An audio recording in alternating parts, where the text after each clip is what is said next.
Bonjour à tous, c'est Stéphane de Neotech.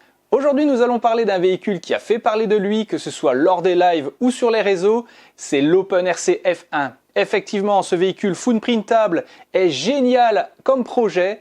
Je ne vais pas vous délivrer le montage, mais plutôt les petites difficultés que j'ai rencontrées lors de sa conception. Parce que oui, on ne dit pas tout sur cette voiture. Vous voulez le savoir? C'est tout de suite après le générique.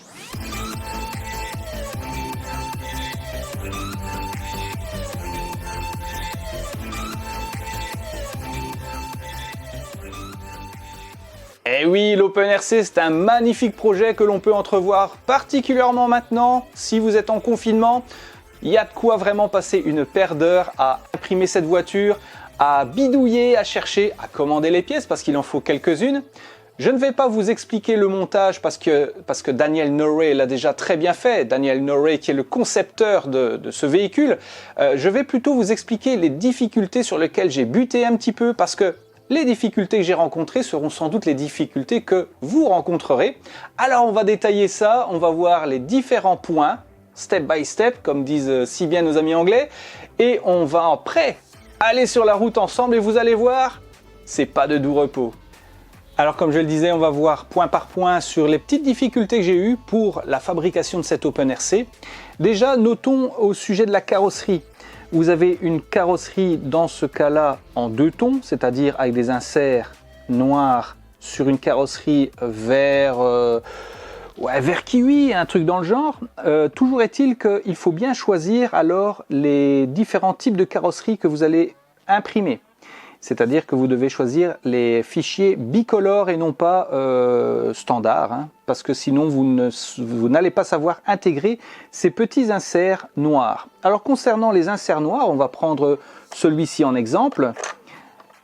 Ce qu'il faut savoir, c'est qu'il faut les imprimer non pas couchés, parce que si vous les imprimez couchés, vous allez avoir vraiment vous allez voir les strates d'impression.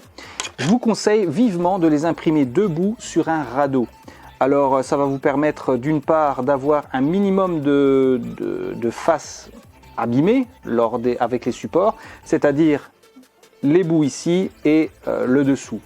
Concernant le reste, c'est à peu près pareil, hein, mais en tout cas c'est ce qui permet d'avoir la meilleure finition concernant les pièces rajoutées, les pièces bicolores, c'est de les imprimer debout. Ça évite de voir les strates. Ensuite, concernant les différents éléments ajoutés comme les rétroviseurs et le spoiler, vous le remarquez peut-être ici, je vais vous le montrer en gros plan, voilà, il y a des petits inserts verts qui donnent une petite touche personnalisée. En fait, c'est pas compliqué. Votre imprimante, quand elle fait sa chauffe, elle fait souvent une ligne sur le côté. J'ai récupéré tout simplement cette ligne sur le côté pour faire les inserts. Ça m'a servi tout simplement, coller la super glue, à faire ces petits inserts. Concernant tout ce qui est, je vais dire, sticker, ce ne sont pas des autocollants, c'est bien de l'impression 3D, tout comme le numéro 1, tout comme le 2020 ici, le logo recyclé. Je vais vous expliquer pourquoi c'est le logo recyclé. En fait, ça vient en directe ligne avec ce qui suit, le logo 3D Remake et évidemment le logo Neotech. Alors, comme je le disais, pourquoi le logo recyclé? Parce qu'il s'agit d'un filament particulier. C'est un filament avec la molécule D970. Normalement, c'est ça. C'est un filament distribué par 3D Remake qui a la particularité d'être hyper résistant. À la base, c'est un filament plus résistant que l'ABS. Ouais, c'est pas de la blague. Vous allez voir d'ailleurs dans les courtes séquences vidéo que ça ne va pas exclure la moindre casse, parce que bon, forcément, il y a des contraintes mécaniques qui sont là. Mais en tout cas, c'est un filament qui se révèle hyper résistant, qui permet une superbe finition. C'est un beau projet que vous pouvez faire d'ailleurs avec ce filament. Maintenant, si vous optez pour un filament, je vais dire, standard, c'est tout à fait possible, mais sachez que suite à un choc, la pièce peut peut-être être plus fragile qu'avec ce filament 3D D970. J'en reviens donc à mes stickers. Comment est-ce que j'ai fait? J'ai simplement été sur le site Selva 3D, je vous mets le lien en description. Ce site permet tout simplement de vectoriser une image. Une fois l'image vectorisée, en quelques clics, vous la récupérez, vous l'imprimez sur une couche de 0,40, ça fait deux couches en 0,20, comme ça vous permet de décoller du plateau les petits stickers et de les mettre à la superglue sur votre voiture. Ça, c'est le petit secret made in Neotech. Maintenant, une fois qu'on a parlé de la carrosserie, il y a également les spoilers avant et arrière. Ces spoilers ont été imprimés à 100% pour plus de résistance, particulièrement le spoiler avant, sans support, c'est pas la peine. Sachez qu'il existe un autre modèle qui est d'ailleurs en préparation sur la numéro 2, c'est un spoiler renforcé. Mais ça, je vous en parlerai peut-être en fin de vidéo. Quelles seront les futures spécifications de ma nouvelle OpenRC F1. D'ailleurs, si vous voulez suivre complètement cette aventure, n'hésitez pas à liker la page OpenRC France. J'y mets régulièrement des vidéos, des photos sur l'avancement de ces différents véhicules. Et sachez qu'il n'y a pas qu'une F1, il y a bien plus que ça. Allez, on retourne à notre projet. On va démonter la carrosserie. On va voir ce qui se cache derrière, quelles ont été mes difficultés. Vous allez voir, c'est pas de doux repos. Alors maintenant que nous avons vu la carrosserie, on va parler de ce qui se passe en dessous. Allez, j'enlève tout ça. Bon, j'ai déjà préparé la voiture, hein. Normalement, il y a toute une série de fixations en dessous. Voilà la bête dans son plus simple appareil. Alors déjà, on va commencer par l'arrière et on va aller régulièrement vers l'avant. Ça va permettre de mieux comprendre quelles ont été mes difficultés.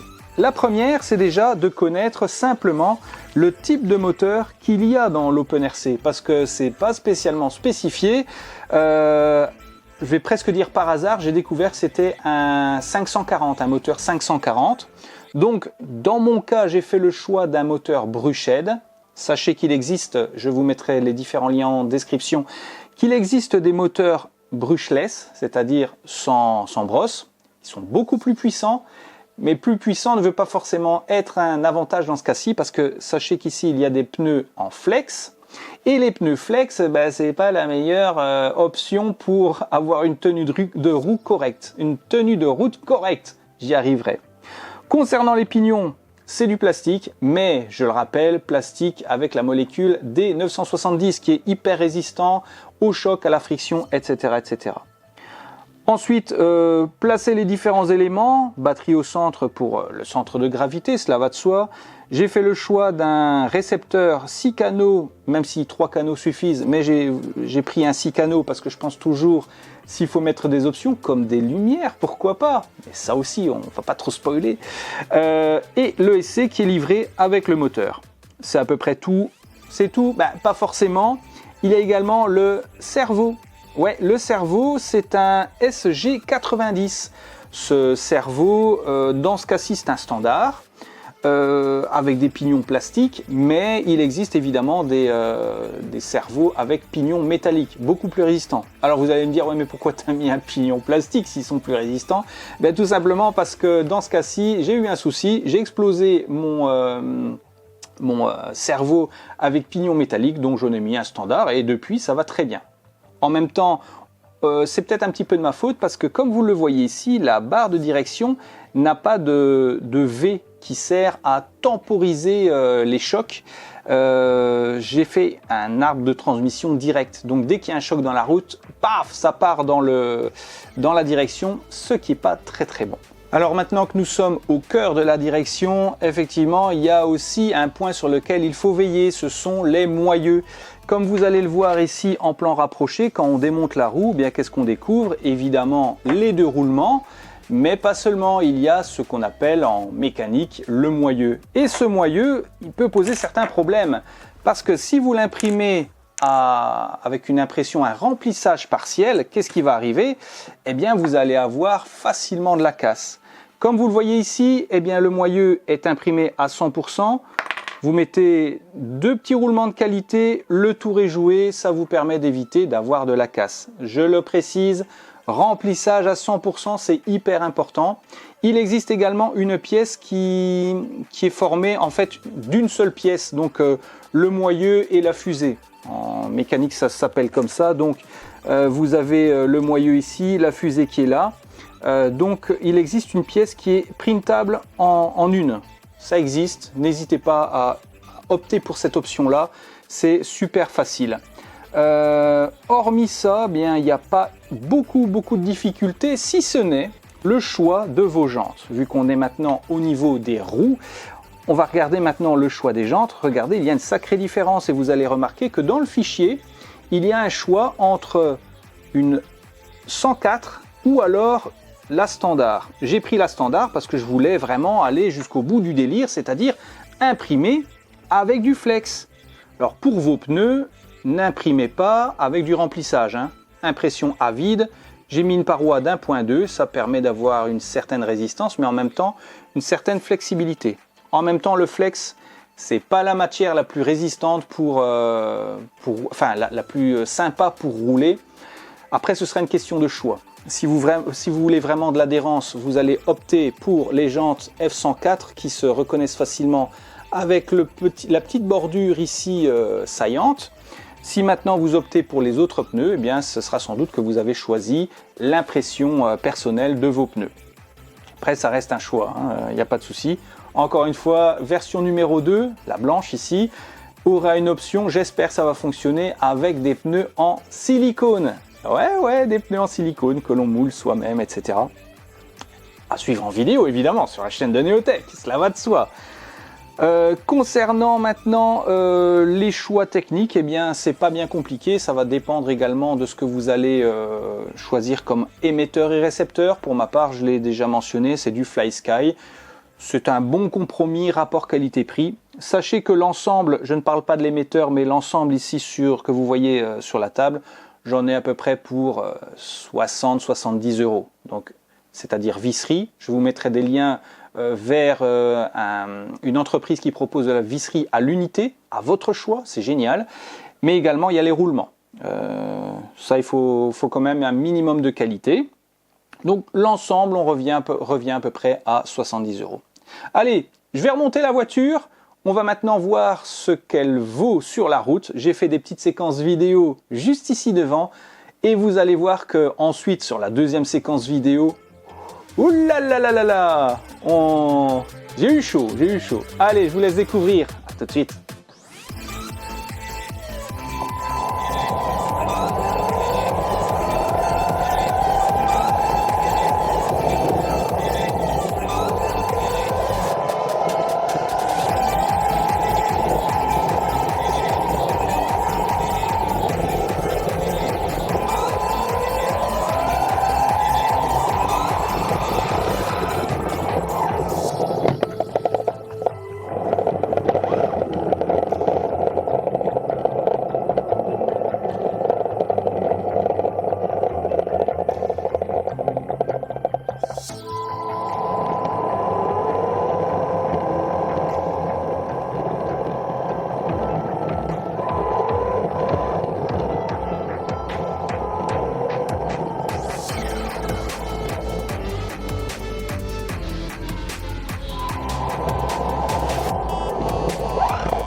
Allez, on va voir si l'OpenRC sur le parking discretos ici d'un magasin fonctionne très bien. À moi de jouer.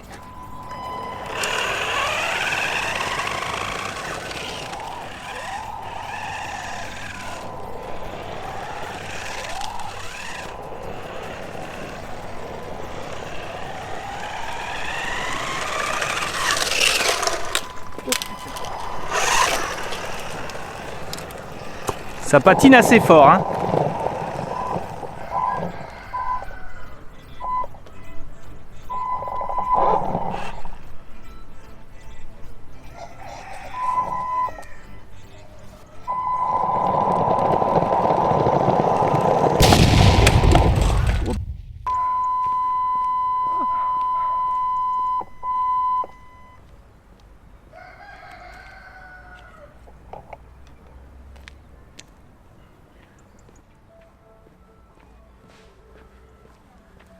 Sniff, j'ai pété le nez à ma voiture. Heureusement, c'est de l'impression 3D, donc je peux recommencer. Alors, sympa cette 3D OpenRC. Si vous voulez en savoir plus, évidemment, je l'ai déjà mentionné, suivez-moi sur Facebook, sur la page OpenRC France. J'en parle également lors des lives, c'est tous les vendredis à 21h ou à 21h30, ça dépend de la semaine. Et exceptionnellement, il y a des mini-lives le mardi soir, également à 21h pendant cette fameuse période du confinement. Donc n'hésitez pas à suivre la chaîne de Neotech pour en savoir plus sur la technologie, l'impression 3D et des projets un petit peu loufoques peut-être comme l'OpenRC. Et oui, vous le voyez derrière moi, il y a la Black and White. Alors je ne parle pas d'alcool évidemment, je parle évidemment de mon futur projet, c'est celle-ci. Si elle n'est pas magnifique comme disait l'autre, avec béquet élargi, avec différentiel. Regardez, je vais bloquer cette roue-ci. L'autre, elle fonctionne. Je vais faire l'inverse. Voilà, c'est génial. Il y a également des petits inserts bien sympas, comme vous le voyez ici, les liserets, etc. Mais surtout et également la suspension arrière, suspension avant, spoiler renforcé, ouverture avec bouche d'aération, etc., etc. Eh bien, tu veux en savoir plus? Tu veux l'avoir roulé? N'hésite pas à t'abonner et à liker, évidemment. C'est sur la chaîne de Neotech. Je vous souhaite une très bonne journée. Ciao!